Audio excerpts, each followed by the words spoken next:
Hello everybody and welcome to my channel. My name is Autumn and I am about to start my PhD. So I'm making this video to tell you a little bit more about that. So I'm about to start a PhD in Epidemiology program, which has been kind of a lifelong goal that has sort of reshaped and been refined over my life. To start out, I am a first generation college student. Neither one of my parents went to college. So I had some unique challenges, but I'm really grateful for this opportunity because it's a really big deal to my family to have a doctor in the family. So I'm very excited. My family's very proud of me and I'm so grateful for all of their help. I've had an interest in science for a very long time. When I was a kid, I used to love science. It was my favorite class. And I used to go down like these research rabbit holes of usually it was like stuff related to space. I loved space whenever I was a kid. Also, rare diseases. That was something that I was super interested in. I used to spend hours watching these documentaries of all these rare diseases, and I used to say to myself, one day, maybe I'll cure something like that and help these people. So, I didn't know it then, but I was kind of close. I was on the right track at least. And along with that, I was also very interested in fitness for most of my life, even my early life. I didn't really know why or how. I would like run up and down my driveway or do like push-ups in my room. I just felt good whenever I was moving my body. Although interestingly enough, I didn't really play a lot of sports whenever I was a kid. I was a competitive cheerleader for a little bit, but beyond that, I didn't play too many sports. I didn't really have access to a gym. I didn't ask for one or anything, so I sort of just made it up and did my own little exercises. But in college, I decided to take it a little bit more seriously and asked one of my friends to I knew that she went to the gym a lot, so I asked her if she would sort of show me the ropes and kind of help me figure out what to do, because I had no idea what to do whenever I was at the gym. And she did. She took me and my college roommate through and showed us some stuff. And I started going and I just kind of never stopped. I actually stayed consistent. I loved it all the way through college. So that got me interested in becoming a personal trainer after college. More on that later. Also, just an interesting little additional fact. I competed in the Miss America system briefly in college during my undergraduate years at the University of Georgia.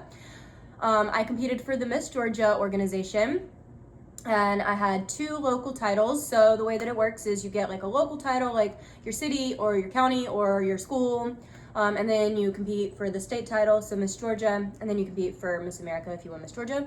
I was Miss Macon and Miss Heart of the South. Those were my 2 local titles the 2 years that I competed at Miss Georgia. And my platform was health and wellness. So again, this is a recurring thing that has been a very big part of my life for a very long time. I was a biology major in college at the University of Georgia. That was my undergraduate degree. And I knew what I wanted to do. I knew my entire life that I wanted to become a doctor, but I just didn't really know what type of doctor or anything like that. I had been telling my family that I wanted to be a doctor ever since I was a kid. But again, I didn't know what type. I kind of maybe thought of veterinarian for a little bit. Of course, I thought of being like a regular family doctor. But throughout college, I sort of realized that being a medical doctor was not for me. Unfortunately, I am allergic to certain breeds of dogs, so becoming a veterinarian was not necessarily the healthiest path, I didn't think, for myself. So I kept going through college and I kept thinking and I just wasn't sure. I thought of physical therapy. I briefly changed my major to exercise and sports science because I've always loved exercise and fitness and I've always been passionate about it. So I thought maybe I would try to make a career out of it that way. But it's always been a long-term interest, as you can see. But I kind of thought that personally physical therapy was not really for me. I thought that it was a little bit boring. Don't come for me, that's just my personal opinion. But it wasn't not for me. Patient care things are not really for me. I figured that out. But I loved research. And I actually kind of set myself on the right path before I even knew it. And during my undergraduate years at the University of Georgia, actually the very first thing that I did my freshman year was start emailing professors trying to get into an undergraduate research lab to join, to be like an undergraduate research assistant.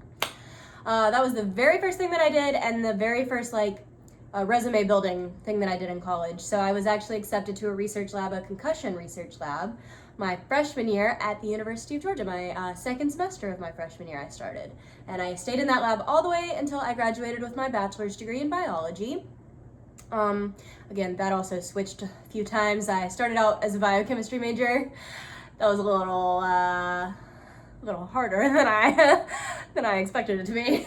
Sounded impressive, but then I figured out why it sounded so impressive. So then I changed my major to exercise science, and then finally to biology, which was perfect for me. Yeah, so I have my undergraduate degree in biology, and I'm trying to figure out what to do next.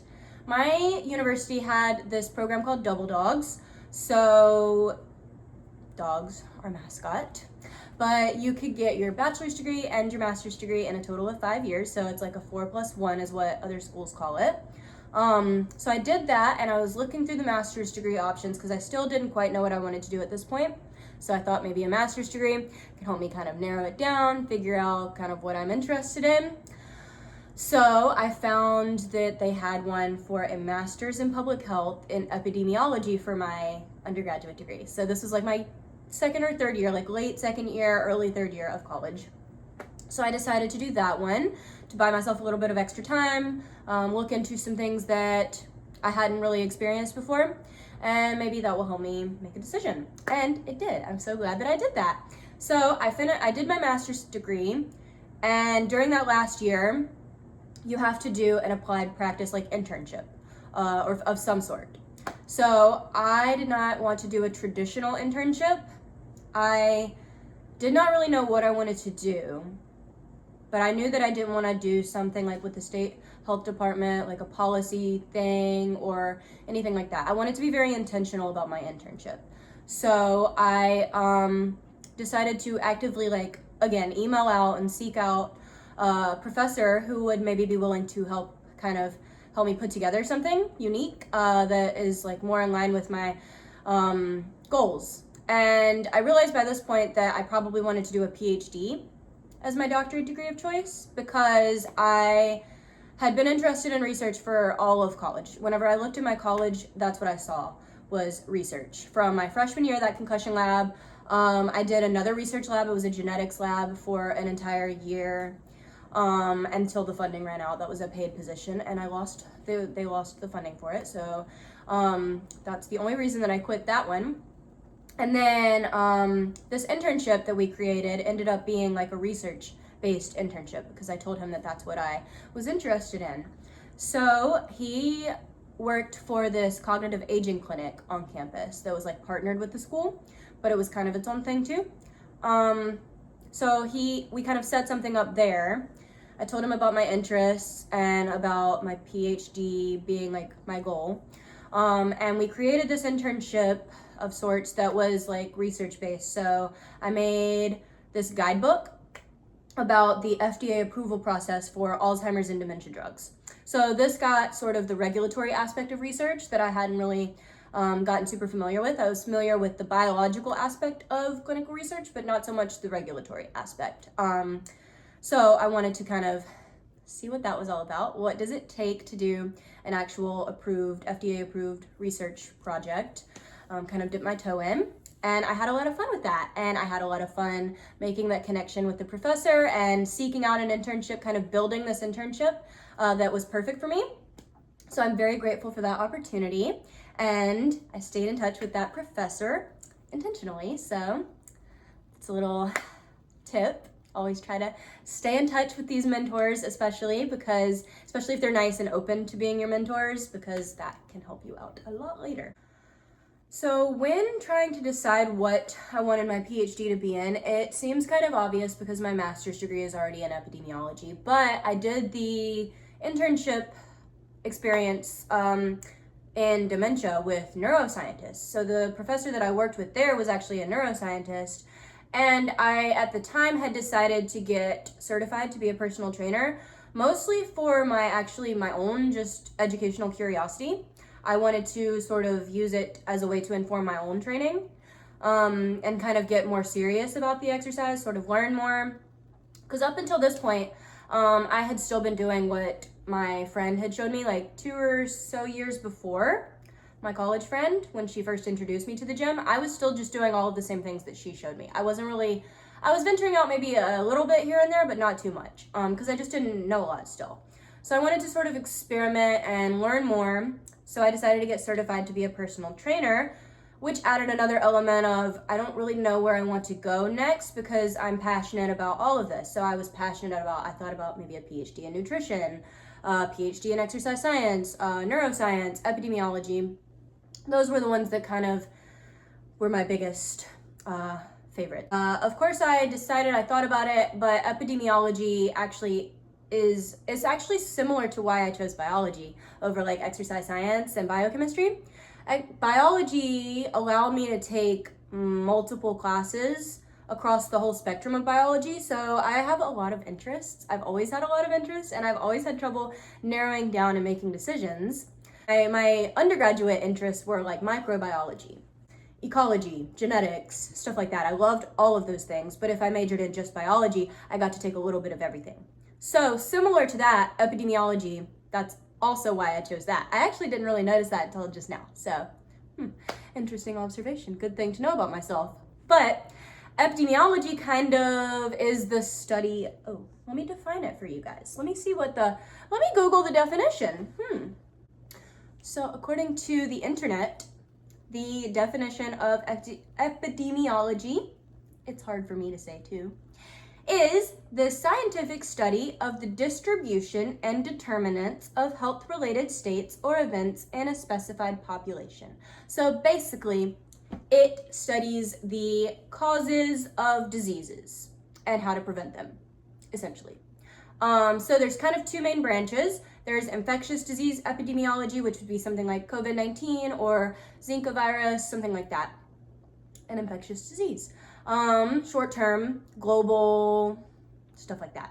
And then there's the chronic disease branch, which is the side that I am on, which is things like cancer, dementia, heart disease, nutrition, etc. Epidemiology kind of allowed me to study, essentially, I was interested in dementia, so that's why I wanted to think about neuroscience, but I could add that element of dementia into epidemiology by that being the disease of interest. Exercise science, nutrition, again, I could just kind of blend all of those. I could look at all of those factors and how they relate to dementia risk and prevention. So I could take all of those things and combine them together. So that's why I chose epidemiology.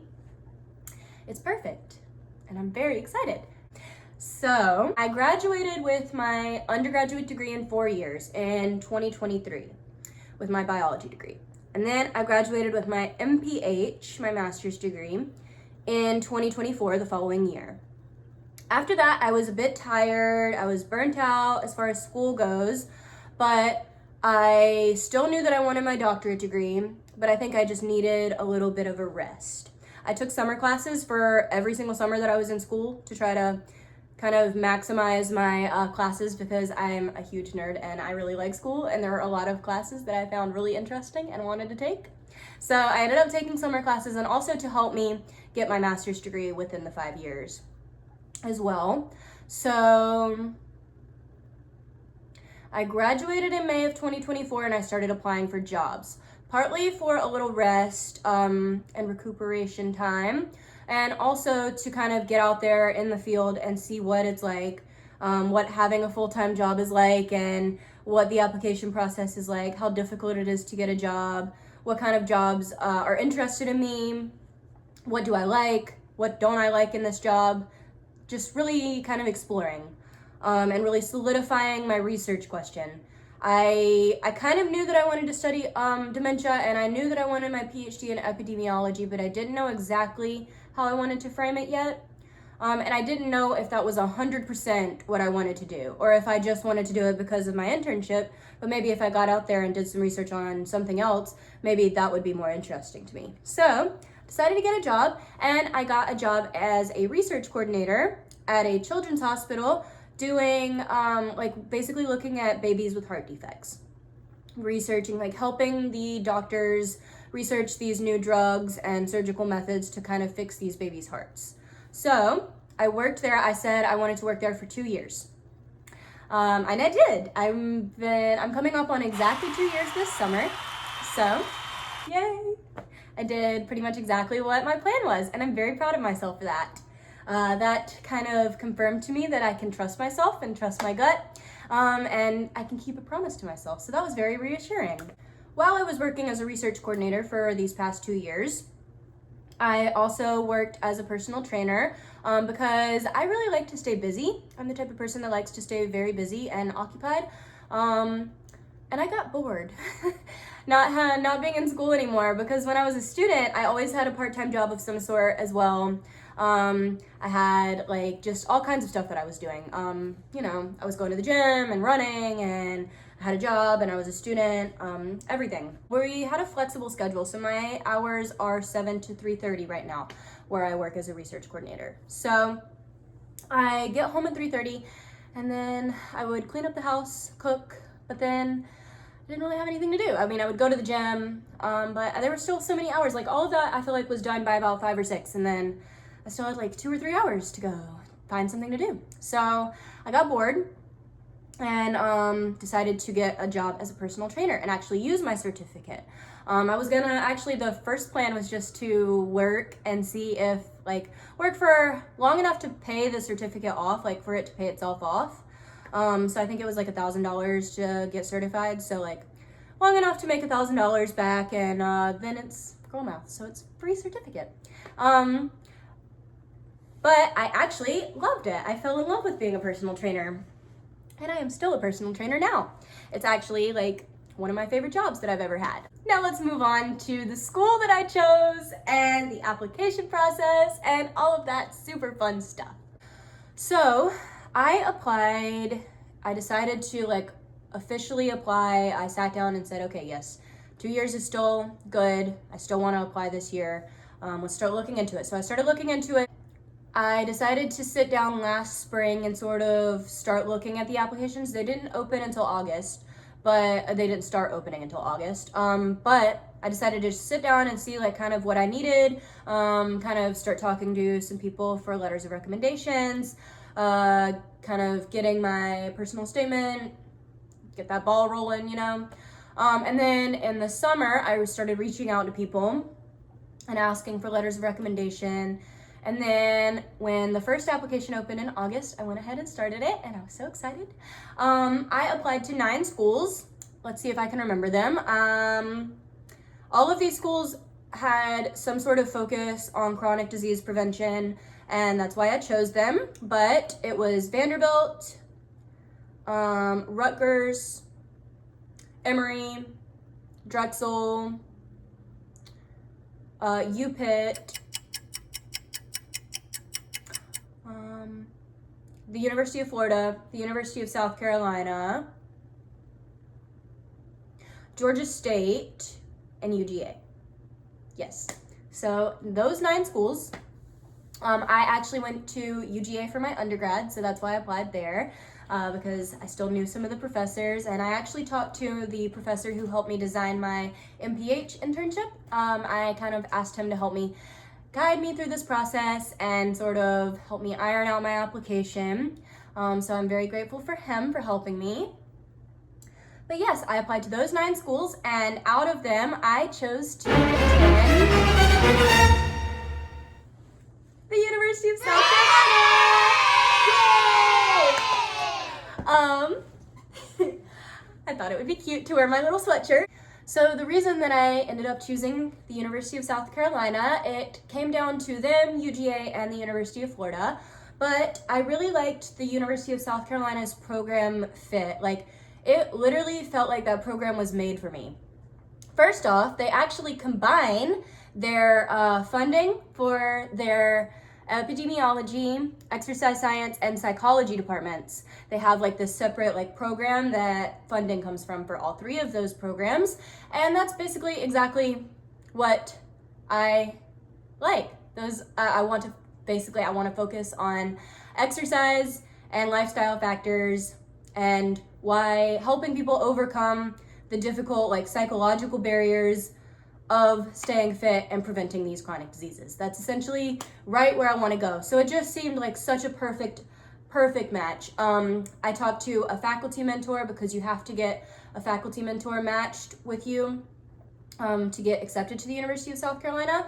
So I talked to one of them. She does nutrition research. So again, just perfect match. Everything just fit and lined up and matched so perfectly. So I am very excited to accept my fully funded offer to attend the University of South Carolina as a PhD student and bring you along for all of that. Yay! This is gonna be so fun.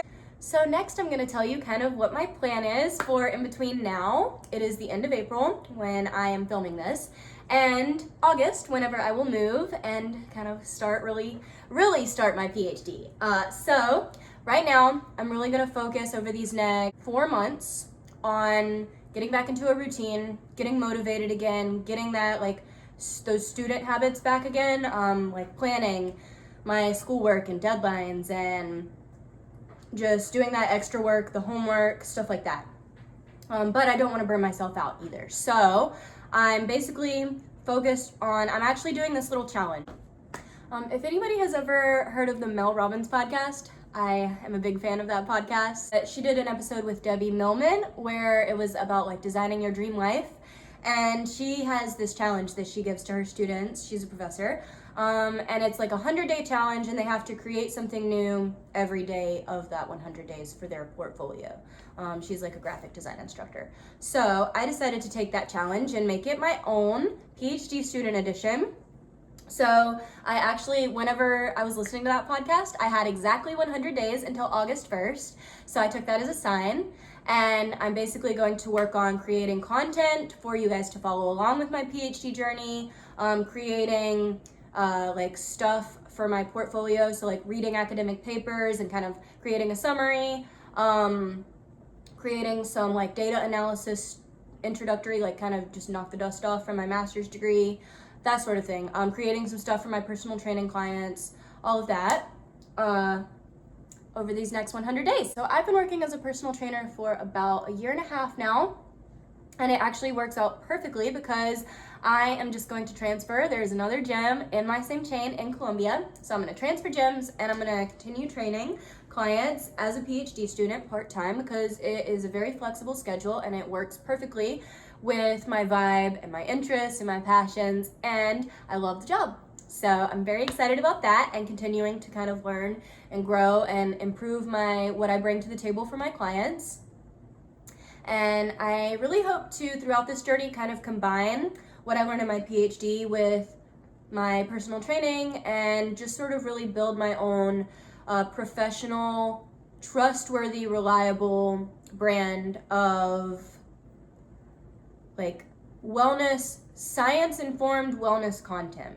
Like, really, I want to kind of break down information about science, the science behind why these lifestyle changes are so important for your long-term health, and kind of motivate people to do it. Because I know it's so hard for so many people to stay consistent with these healthy habits and to consistently prioritize them. And so I really want to kind of get to the bottom of why that is and how we can get people to change these behaviors for the better. And yeah, that's where my passion lies, and that's what I hope to do in the future. So if that sounds interesting to you, I would love it if you stayed along and followed my journey, and hopefully you will learn a lot along the way. I really do not want this PhD to just sort of be 4 years and pass me by. I really want to document the journey because this is actually my lifelong goal, like truly. I have been working towards this for my entire life. I have always, since I was a really young kid, wanted to become a doctor. I've always loved school and learning, and I've always known that I wanted to go all the way to the top to a doctorate degree. And now it's finally time. I can't believe that it's finally here and that it's really about to happen. And I'm really about to go through this process of becoming a doctor. Dr. Autumn, I cannot believe it. Oh my goodness. A researcher about longevity and chronic disease prevention. And I just really hope that I can bring some useful information to my audience. I really do hope that I can contribute something really awesome to the world of health and wellness research.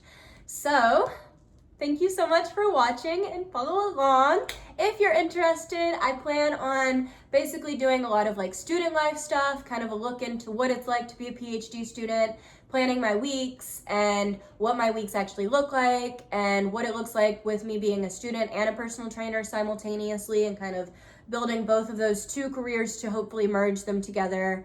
And yeah, really just, I think it's a pretty unique combination. I actually don't know too many people who are public health and like personal training. Most of my personal training colleagues are exercise science or something of that nature. So I just think it's a very unique combination, but it's a very good combination too. It's a strong combination.